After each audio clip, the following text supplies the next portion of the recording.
So now we're going to make the dashboard, and for that you need a piece of A6 card.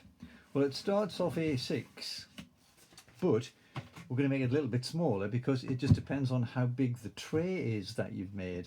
If you used a different size to A5 card or a different thickness of ruler, then you end up with a different size tray. So we want to make the tray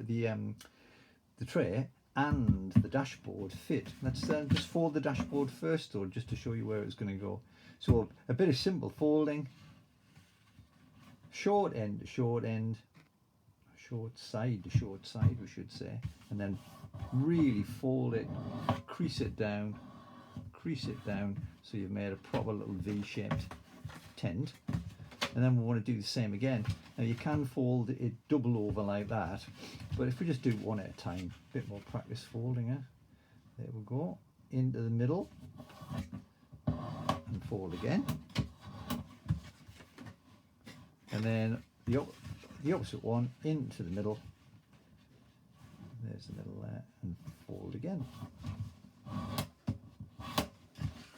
So we've divided it into 4 equal parts, but the shape of the final dashboard is actually going to be a triangular prism.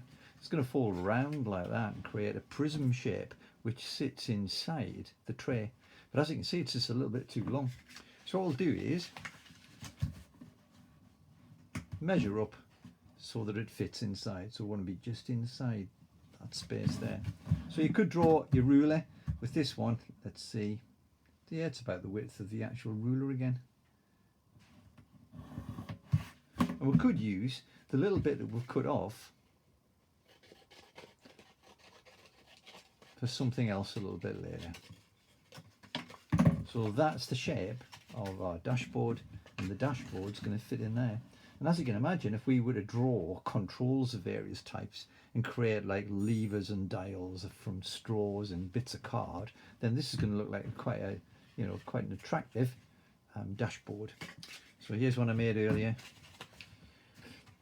Before we glue it up, now this one's a bit bigger for a bigger tray, but before we glue it up or sticky tape it, it's best to draw the design in one of the panels for the controls. So that one there, as you can see, we've completely covered it in all sorts of a sat nav. It looks like a control that moves up and down, lights and switches, and when it's fitted in the front, it really looks fantastic.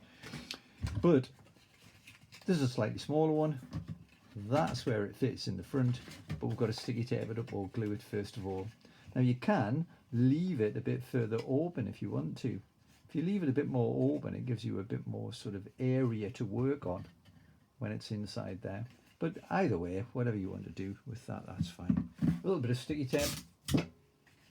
Now remember, you draw the controls on first before you sticky tape it together, because it does make it more awkward to draw them on afterwards.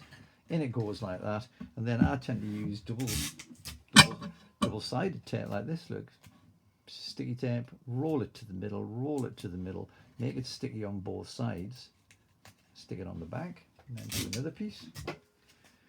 Sticky tape, roll it round, double-sided, stick it on the back. And if that's where all the controls were there, oops, yeah, that's where all the controls were.